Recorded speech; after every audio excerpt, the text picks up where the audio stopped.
If you're considering moving to the Houston Heights, then this video is for you. Today, we're digging into the Houston Heights and what you can expect when living there. My name is Katie Day, and our team helps people move into and around the greater Houston area. So the first thing that I want to talk about is where the Houston Heights is actually located. Many people are going to refer to anything in this northwest quadrant of the 610 loop as the Heights, but there are specific areas and neighborhoods to recognize when you're talking about the greater Heights area. So down south here, closest to I-10 and 45, you have Woodland Heights. Just north of that, you have Norhill, and then Brooksmith. North of Brooksmith, you have the Sunset Heights area. You have Shady Acres to the west of that. Lazy Brook in this triangle section here, just west of Shady Acres. South of that is Timber Grove. And then down here by I-10, you have Cottage Grove. When you're talking about the actual Heights area, that's going to be between Shepherd and Studewood, with 10 and 610 on the north and south. So the specific kind of rectangle area here is considered the Heights, with these other neighborhoods on both the west side and the east side of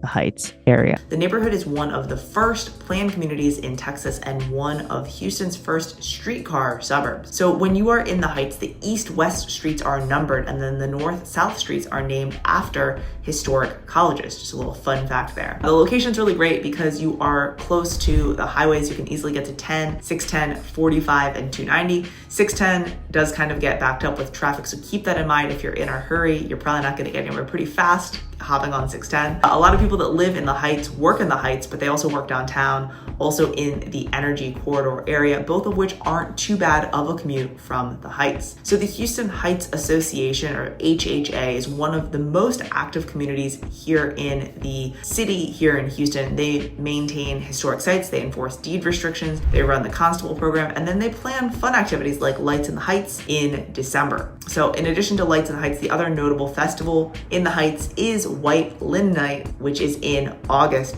And White Linen Night takes over the 200 and 300 blocks of 19th Street, and the streets are packed with people enjoying art displays, live music, shopping, food, and tasty beverages as well. Lights in the Heights is in the Woodland Heights, and it's in December. Residents decorate their homes with lights, and it's like a family-friendly event. Everyone comes together to walk the streets, to check out the different lights, and enjoy the holiday season together. There's also like home decorating contests and things like that, so pretty cool event. For fun things to do, there are a ton of bars and restaurants in the Heights, and each neighborhood or section of the area seems to have its own bars and restaurants opening each week, which is great for walkability. If you'd rather work out instead of eat and drink, there are a ton of fitness studios as well. You can also access the Heights hike and bike trail that runs from the Heights all the way to UH downtown. You're close to major parks like Memorial Park and the Buffalo Bayou Trails as well. But there are also a number of smaller parks throughout the area as well, like Donovan Park,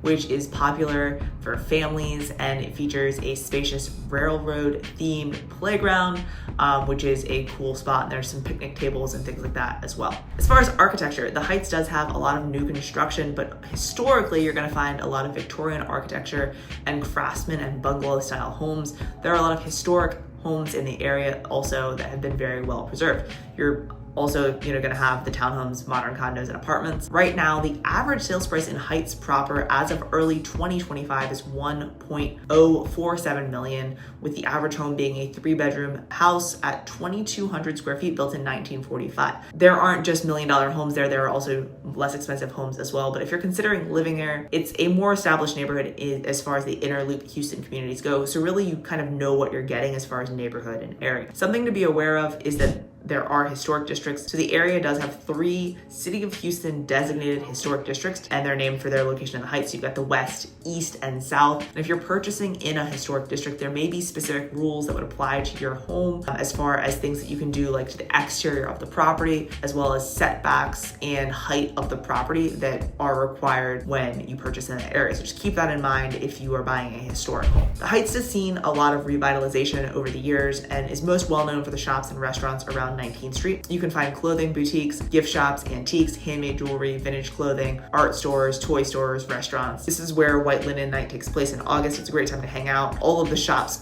are open and the streets are closed for people to walk around, so it's a really cool event to go to. There are also a lot of restaurants and bars open off of White Oak, as well as off of Heights and Yale and Studewood too. So there's a lot to be able to do. More recently, Heights Mercantile opened off the hike and bike trail near 7th Street and Yale. Over there's 5 buildings, and they offer retail, wellness, dining. There's a ton of stuff to do. And some of the stores, like the Lululemon, are in historic bungalows. The other recent development is MKT, which is a mixed-use development of 5 different industrial buildings. There are fitness studios, restaurants, bars, and shopping all located in there. One thing that was also recently announced is the Swift redevelopment building, which is right next to MKT, and it's going to be another mixed-use development. It's potentially going to have bars and restaurants, and then a walking path to MKT to kind of connect everything together, which is kind of cool. As far as amenities and errands, there are a few grocery stores in Heights. You've got Kroger off of 11th Street, and then another Kroger off of 20th, and then the newer HEB off of 23rd and Shepherd, which is a 2-story store.